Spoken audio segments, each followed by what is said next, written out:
One of the biggest challenges salespeople or brand ambassadors face is when a customer is reluctant to either taste the product or even hear about it.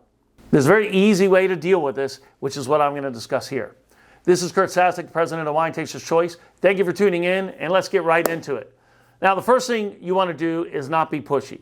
Being pushy is only going to turn people off. The first thing I do is try to get to know them a little bit, their tastes and so forth.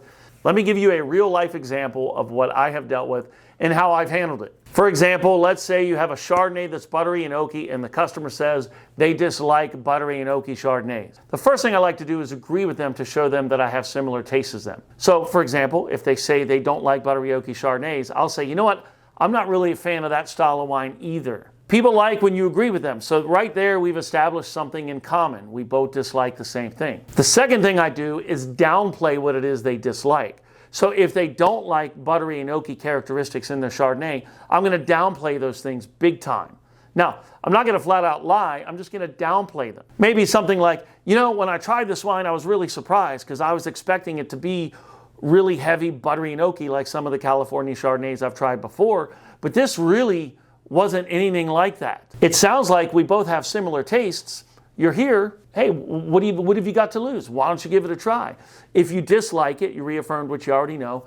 If you do like it, then you found a new wine that you like. And that's always a beautiful thing. Remember, the world of wine is vast. Every country has its general characteristics on how they do wine, and every region has their style that they're known for. And on top of that, each winemaker has their influence on the wine, just like if you put 50 chefs in the same kitchen and give them the same ingredients, you're going to give them 50 different dishes.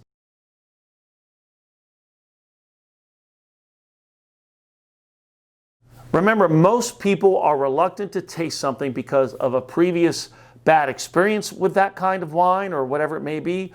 Maybe they've only tried poor representations of that wine. So of course they're going to be hesitant. I once had somebody taste a Sancerre, and before she tasted it, she asked about it, and I said, oh, it's a Sauvignon Blanc, it's from the Sancerre region of France, it's like this and blah, blah, blah. She said, well, no, I don't like Sauvignon Blancs. They're too grapefruity and sweet. And I said, oh, okay, you're thinking of Sauvignon Blancs from New Zealand, right? She said, yeah, how'd you know? I said, that's the style of New Zealand Sauvignon Blanc. This is a Sancerre. It is completely different from New Zealand. It does not have any of the characteristics of New Zealand Sauvignon Blanc at all. Look, why don't you give it a try? I'm willing to bet you're going to be pleasantly surprised. This woman was surprised, and she had no idea that Sauvignon Blanc could taste anything other than grapefruity or tropical fruity. But because her experience with Sauvignon Blanc had only been limited to Sauvignon Blanc from New Zealand, that's all she knew. Now, you could take the position that when you downplay the qualities of a wine somebody doesn't like, then maybe that's being kind of sneaky. Not so. Remember, everybody's palate is different.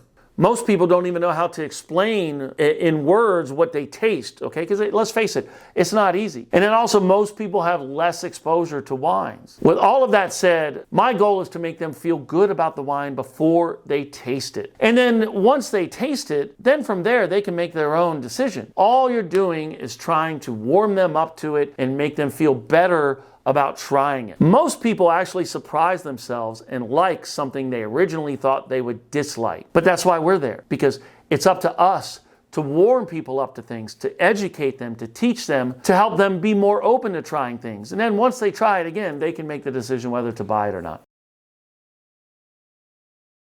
Perfect example is fruit. When a wine is fruit forward, people often say, oh, it's sweet. Well, remember, fruit forward and sweet and wine are two different things, but this supports my point about how people often use or describe wines incorrectly. Thank you for watching. Please subscribe. Also, I would appreciate it if you please like and comment on the videos you watch, because that helps us gain more followers and helps our analytics. And we're here to just educate people. That's our goal. Thank you very much. All the best.